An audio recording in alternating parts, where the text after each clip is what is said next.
Et si je te disais que ton plus grand ennemi ne t'a jamais insulté, ne t'a jamais frappé, ne t'a jamais empêché d'avancer, mais qu'il t'a toujours parlé avec ta propre voix? Pas une voix agressive. Une voix douce, rassurante, logique. Une voix qui dit « C'est normal, tout le monde fait ça, tu verras plus tard ». Prends une seconde, respire et écoute vraiment ce qui va suivre, parce que ce que tu vas entendre, tu l'as déjà ressenti, tu l'as vécu. Peut-être même ce matin, ce petit inconfort invisible. Cette tension étrange entre ce que tu sais et ce que tu fais.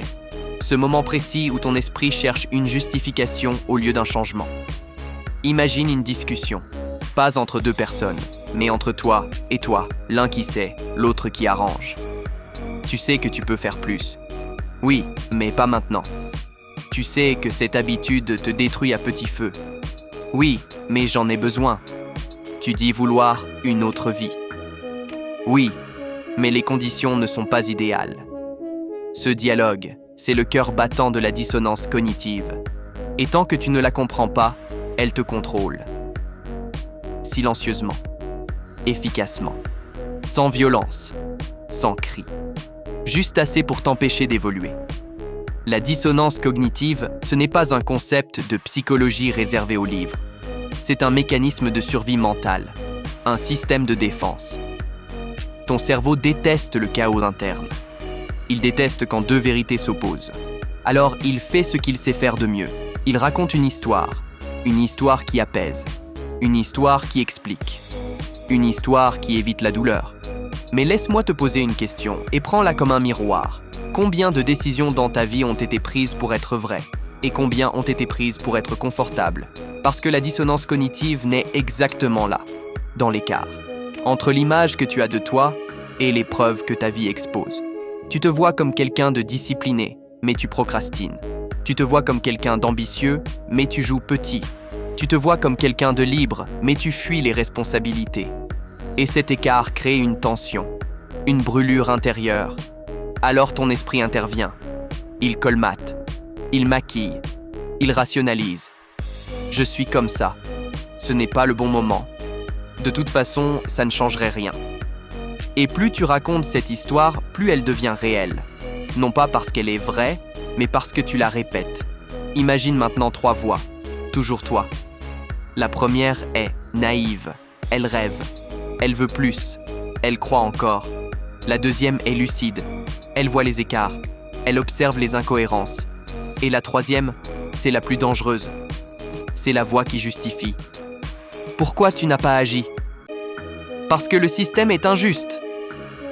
Pourquoi tu n'as pas tenu ta promesse? Parce que j'étais fatigué. Pourquoi tu abandonnes encore? Parce que cette fois, c'est différent. Et lentement, sans t'en rendre compte, tu choisis la paix mentale immédiate plutôt que la vérité inconfortable. Tu choisis l'explication plutôt que l'évolution. C'est là que beaucoup se perdent. Pas parce qu'ils sont faibles, mais parce qu'ils sont humains. La dissonance cognitive n'est pas une insulte. C'est un test permanent. Chaque jour, la vie te demande « Vas-tu ajuster ton histoire ou ton comportement ?» Et la majorité ajuste l'histoire. Ils disent vouloir la réussite, mais expliquent pourquoi ils ne peuvent pas agir. Ils disent vouloir la liberté, mais justifient leur chaîne. Ils disent de vouloir changer, mais protègent leurs habitudes. Et pourtant, regarde bien. Les personnes qui réussissent vraiment ne sont pas celles qui n'ont pas de dissonance. Ce sont celles qui refusent de la fuir. Elles ressentent l'inconfort. Elles l'acceptent. Elles la laissent brûler. Parce qu'elles ont compris une chose fondamentale. La dissonance cognitive est un signal, pas un problème, un indicateur. Quand ça fait mal à l'intérieur, ce n'est pas que tu es perdu, c'est que tu es proche d'une vérité. La question n'est pas « est-ce que je ressens cette tension ?» La vraie question est « qu'est-ce que je vais en faire ?» Tu peux l'anesthésier avec des excuses ou l'utiliser comme un moteur, et c'est là que tout bascule. À partir du moment où tu comprends que chaque justification est un choix déguisé, tu reprends le contrôle. Tu réalises que chaque fois que tu expliques pourquoi tu ne fais pas quelque chose, tu renforces l'identité de celui qui ne fait pas.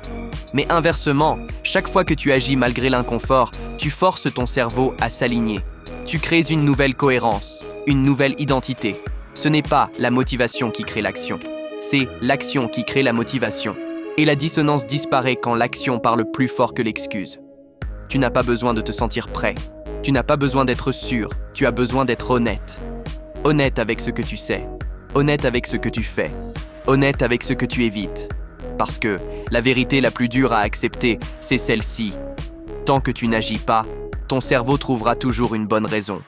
Mais dès que tu agis, il trouvera une bonne identité. Et cette identité devient ton destin. Alors maintenant, écoute bien cette phrase. Pas comme une punchline, comme un contrat avec toi-même. Tu ne changes pas quand tu comprends.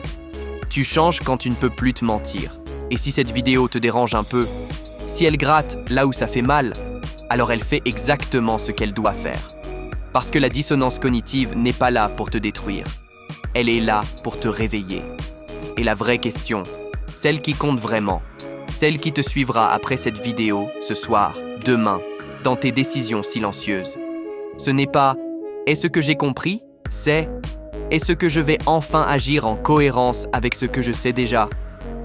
Le reste, ce ne sont que des histoires. Ici, le mindset est toujours au max.